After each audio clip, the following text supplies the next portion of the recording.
contextos. Miscelánea en contextos. El contador público librado Octavio García Aymerich ya está listo con su colaboración. Octavio, muy buenos días. Muy buenos días, Juan. Buenos días ahí en el estudio, a todos los radioescuchas. El día de hoy tenemos varios temas, Juan, en materia fiscal. El primero, recordar a los radioescuchas que el día de hoy vence la declaración anual de las personas físicas. Si no la presentamos en tiempo, si nos excedemos, corremos el riesgo de un requerimiento por parte de la autoridad fiscal que derivaría primero en una multa y pudiera derivar también en una revisión.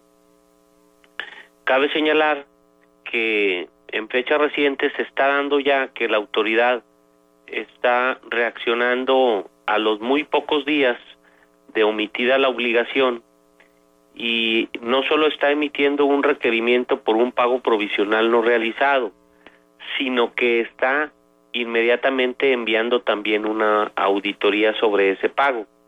¿Qué significa esto? Tratándose de un pago provisional, el no haberlo hecho dentro del plazo o hacerlo en forma distinta a lo que señalan las disposiciones fiscales, tiene una multa de alrededor de 12,000 pesos.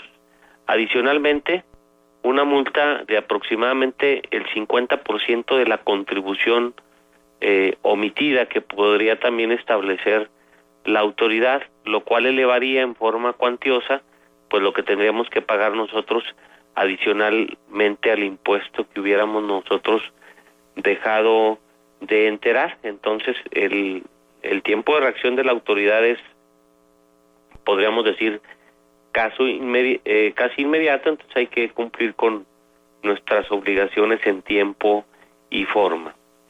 Por otra parte, pero también sobre el mismo tema de la declaración anual, sabemos nosotros que tenemos derecho a lo que son deducciones personales. Nos preguntan si tratándose de deducciones realizadas en el extranjero, también estas se pueden realizar. La mayoría de ellas, con algunas excepciones, pueden ser también deducibles. Nada más en el RFC que nos piden ahí en la declaración, pondríamos un RFC especial, ya que no sería el correspondiente al contribuyente en el extranjero, sino un RFC genérico que nos dan para esos efectos.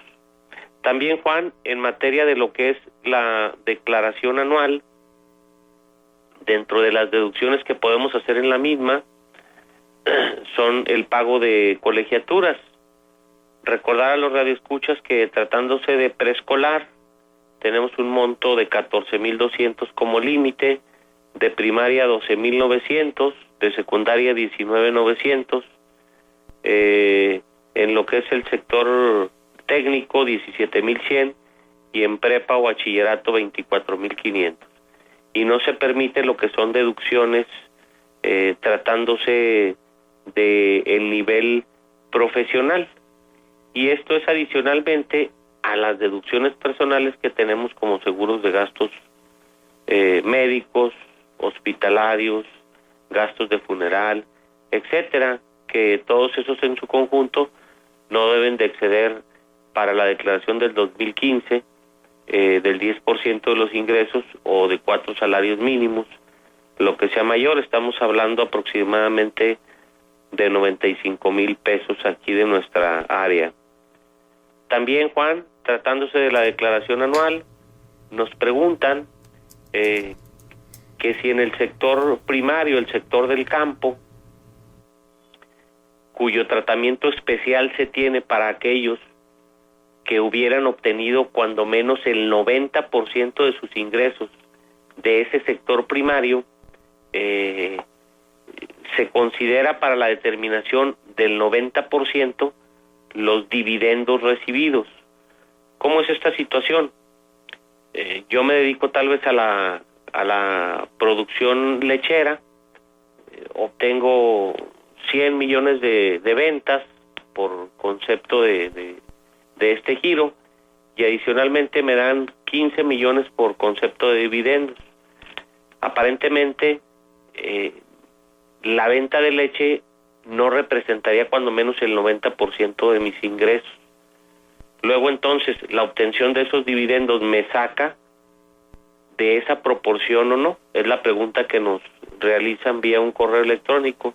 Desde nuestro punto de vista, es nuestra interpretación, no nos saca de ese privilegio del 90%, ya que de alguna manera esos dividendos obtenidos provienen de las acciones que se encuentran incorporadas dentro de la actividad empresarial y que son necesarias para, en su caso, entregar leche a alguna determinada empresa, por lo cual considero yo que podrían seguir contando con los beneficios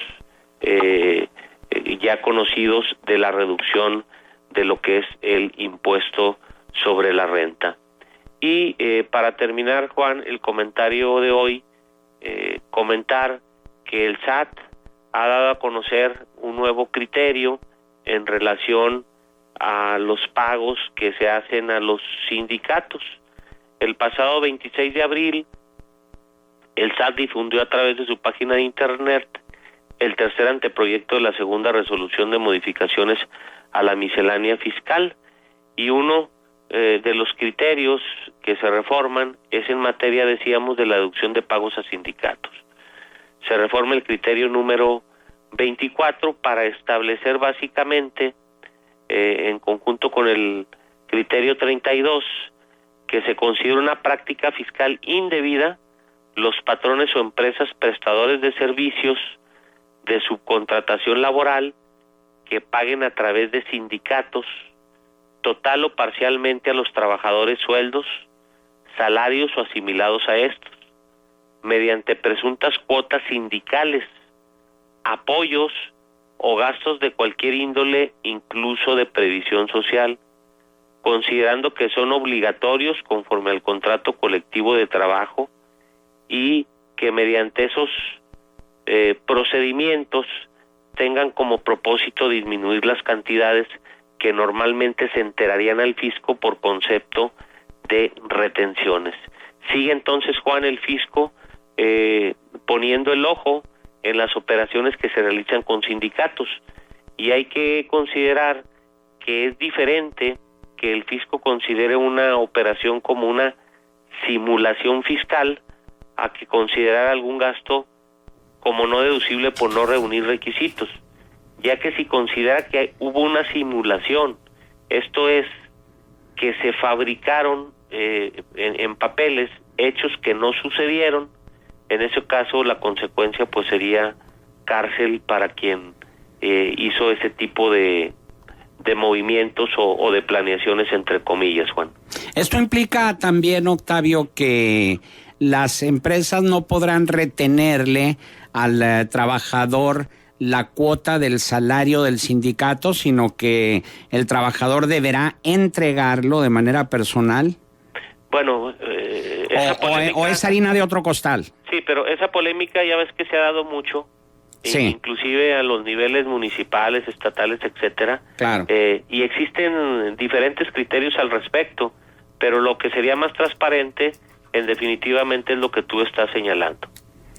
Pero, digamos, el SAT no prohíbe eso a las empresas de retenerle la cuota sindical al trabajador. No, Juan, esto no sería cuestión de la autoridad fiscal, sino en este caso ya de la Secretaría del Trabajo. De la Secretaría del Trabajo. Correcto. Muy bien, entonces, ¿cuáles son las recomendaciones hoy, que es el último día para presentar su declaración patrimonial de las personas físicas? Sí, como decíamos, esto de la declaración anual, Juan, implica primero presentarla, tratar de presentarla el día de hoy. ¿Qué sucede si por ahí nos falta alguna constancia de retenciones, algo de información que nos imposibilitara presentarla el día de hoy? Pues presentarla mañana martes, el miércoles a más tardar. Obviamente, si tenemos un impuesto a cargo, Juan, pues eso nos va a generar por ahí el pago adicional de un recargo alrededor del 1.5% que tendríamos que pagar en forma adicional. Y también la recomendación, tratándose de la declaración anual, es verificar los datos que el SAT tiene precargados en su sistema. Él ya tiene parte o mucha de la información que nosotros vamos a declarar, para cotejar que lo que nosotros estamos declarando coincida con lo del SAT, y si no coincide, porque no estamos obligados a que coincida, detectar si existe algún error o si la información que tiene precargada el SAT no es correcta. Nada más estar preparados, porque seguramente en siguientes días o semanas nos podrá estar llegando una invitación donde nos pidan que aclaremos nosotros algunas diferencias. Y la recomendación en general, Juan, es que cumplamos en tiempo y en forma ya con nuestras obligaciones fiscales, insisto, porque el nivel en tiempo de respuesta de la autoridad fiscal ya se ha cortado mucho. Ya habías comentado en ocasiones anteriores que quienes estén por nómina en una empresa no tienen necesidad de presentar declaración de impuestos siempre y cuando ganen menos de 500,000 pesos, ¿así es? El dato es 400,000, Juan. 400,000 pesos cuando seas asalariado y de un solo patrón. Ajá. No estás tú obligado. Pero ahora bien, si tienes ingresos de más de un patrón, aunque la sumatoria no rebasara los 400,000 pesos, estarías obligado tú ya a presentar declaración anual. O si tienes ingresos por algún otro concepto, como pudiera ser intereses, que tiene sus reglas especiales, arrendamiento, honorarios. Recordar también que las ventas de casas habitación tienen que estar incluidas en las declaraciones anuales, también las operaciones celebradas ante notario público se deben de incluir, ya que no es un impuesto definitivo, y los préstamos, donativos y premios, cuando en su conjunto o en lo individual, Juan, rebasen los 600,000 pesos, también estamos obligados a incluirlos en la información de la declaración anual. Si no, la autoridad podrá considerarlo como un ingreso omitido y pretender cobrar el impuesto correspondiente. Y cuando estás en ese supuesto de que tus ingresos no son superiores a 400,000 pesos, ¿te conviene hacer declaración para deducir gastos médicos?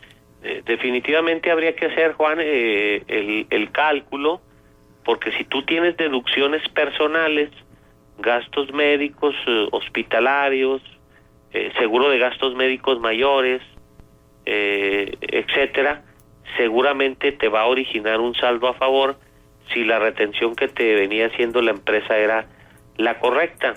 Y los montos a devolver normalmente están dentro de un margen donde la autoridad los está autorizando casi en forma automática, al menos la experiencia que hemos tenido durante este mes de abril, cuando estos saldos no han rebasado los 30,000 pesos, la mayoría de los casos la devolución ha sido casi en forma sencilla y automática.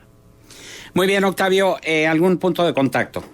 Sí, estamos a sus órdenes con mucho gusto en el teléfono 712-6071 o en el correo electrónico loga63@prodigy.net.mx. Que tengan muy bonita semana. Igualmente para ti, contador público Octavio García Aymerich.